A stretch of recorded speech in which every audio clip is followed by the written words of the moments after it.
Bonjour.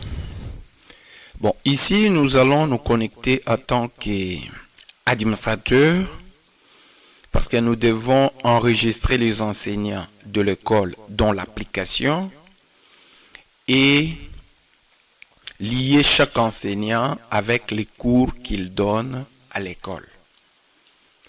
Il suffit que je vienne ici, que je mette mon mot de passe et les codes de l'école.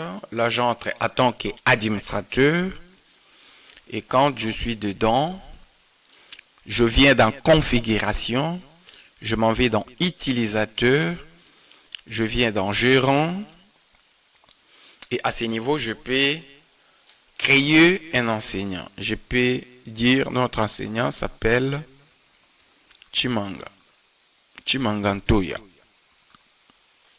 Son pseudonyme, j'ai dit prof 5.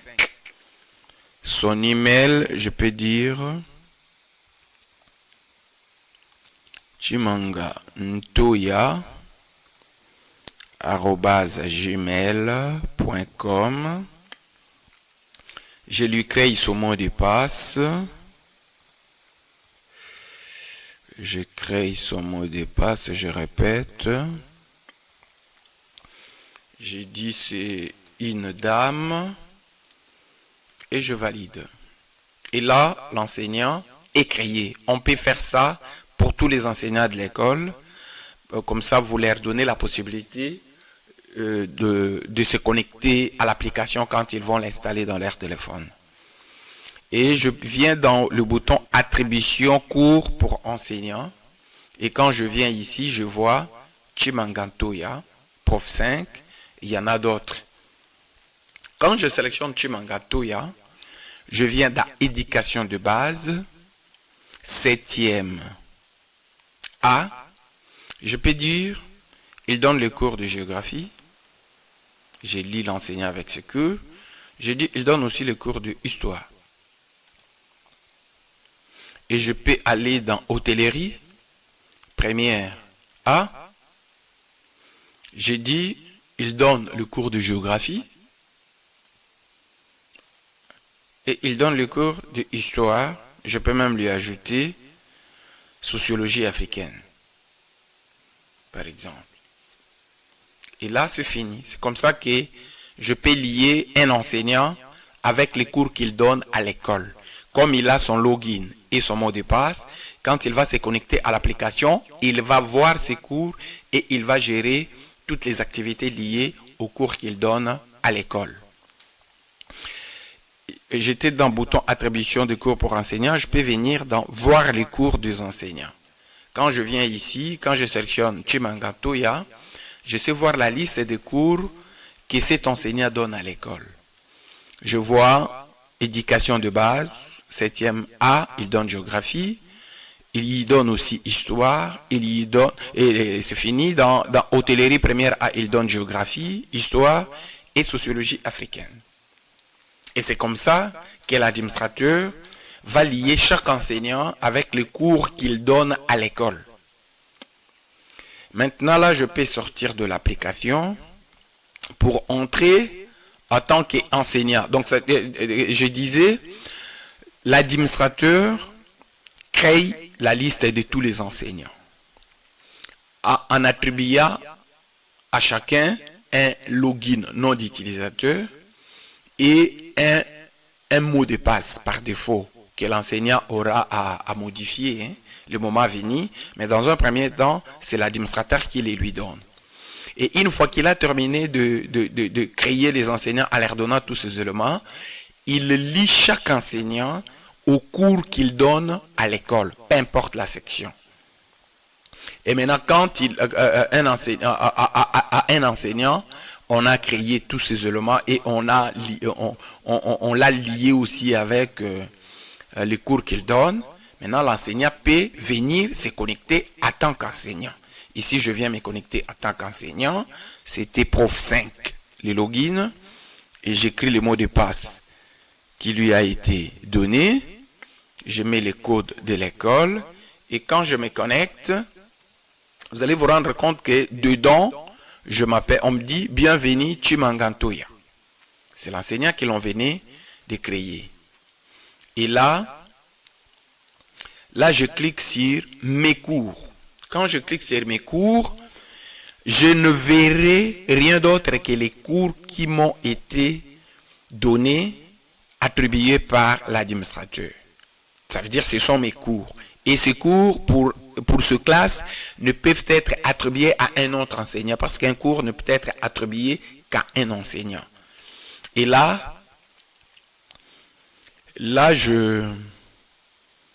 en tant qu'enseignant, je vois d'abord mes cours et je peux venir dans devoirs et interrogations. Dans devoirs et interrogations, quand je viens sélectionner la section, je ne vois que les sections dans lesquelles je dispense cours. Quand je vais dans éducation de base, je vais en 7e A, je dis pour la première période, dans cours, je vois mes deux cours. Je vois géographie qui est coté sur 20 et histoire qui est coté sur 20. Je peux sélectionner histoire et venir faire des opérations dedans. Je vais dans hôtellerie, première A pour la première période. Et là aussi, je vois les cours qui m'ont été accordés. Je peux venir dans géographie. Ici, en venant, j'ai la possibilité de créer les exercices cotés, les devoirs, éventuellement des interrogations. Si pour devoir, je viens, j'écris dev 1. J'ai dit du 31 mai 2026. L'enseignant peut spécifier qui a traité sur. Il peut dire dev 1 sur tel chapitre. Ou il peut même donner beaucoup plus de détails ici.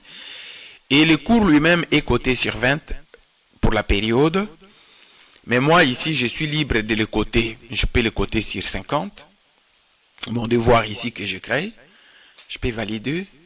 Et quand je crée un devoir, dans Action, dans Notes, ici, je peux venir, cliquer et attribuer le code aux enfants. Je peux dire celui-ci avait fait 30. Celui-ci avait fait 30. Celui-ci 40. Celui-ci 25, celui-ci 20, par exemple. Et j'enregistre pour la période. Je peux revenir encore, créer un deuxième devoir. Je peux dire dev, je retourne ici. Je dis dev 2, par exemple, du 31 mai. Bon, on est toujours le 31 chez moi. Je dis du 31 mai 2026. Et je le code. Je peux le coter toujours 50 ou je le code sur 100. Je crée. Et quand je viens dans Note, je peux dire celui-ci. Il a fait 60. Celui-ci a fait 60. Celui-ci a fait 70. Celui-ci a fait 50. L'autre ici a fait 100. Je fais maximum. J'enregistre.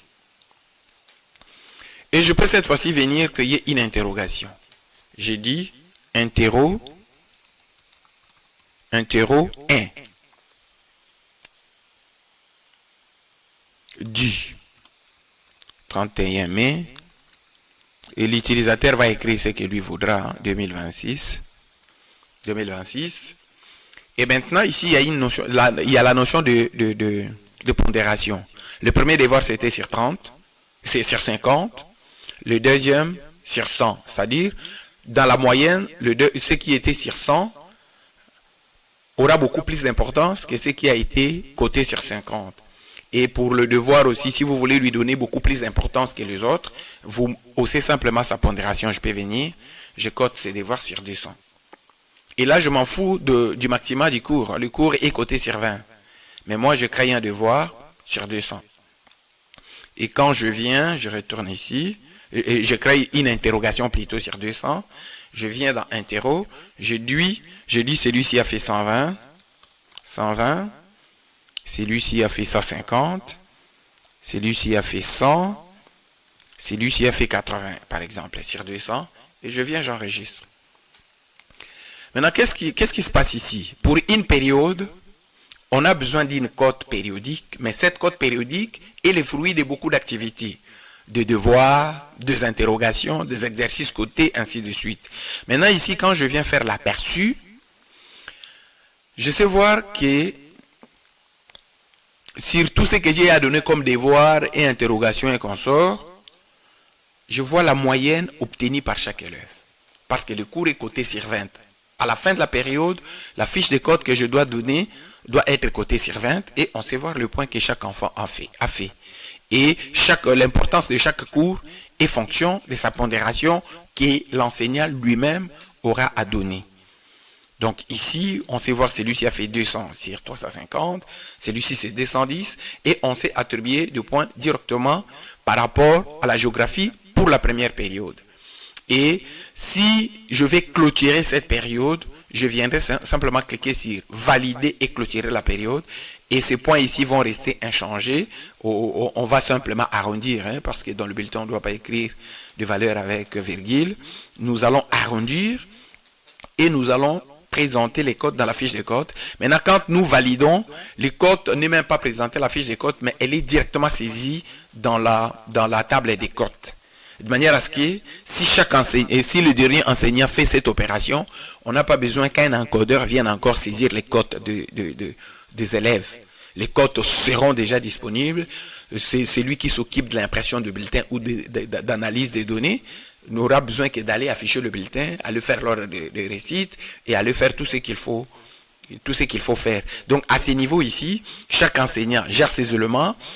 Et la moyenne, il l'obtient directement. Il n'a pas besoin de saisir une fiche de code. Il a seulement besoin de donner des devoirs, les côtés, de donner des interros, les côtés. Et pour les examens, quand il appelle examen, c'est quelque chose qui n'a pas besoin de devoirs et des interrogations. Pour l'examen, on a la moyenne de la période et l'enseignant viendra simplement écrire la cote que chaque enfant aura obtenue dans l'examen.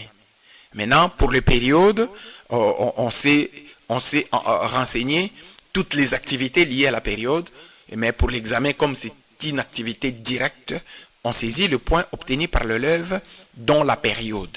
Donc je pense que ici, vous remarquerez que quand je sélectionne période ici, ce n'est pas sur 20 comme c'était, maintenant c'est sur 40. Quand je sélectionne plutôt examen. Mais quand je viens de la période, on est sur 20. Examen, on est sur 40. Et période, on est sur 20. Donc c'est comme ça que dans GESCOL, je rentre dans la première période là où j'étais. Donc c'est comme ça que dans GESCOL, pour une période, on sait voir toutes les activités que l'enseignant a faites, à organiser, et on sait voir le point obtenu par chaque élève dans chacune des activités, et automatiquement GESCOL donne la moyenne de la période.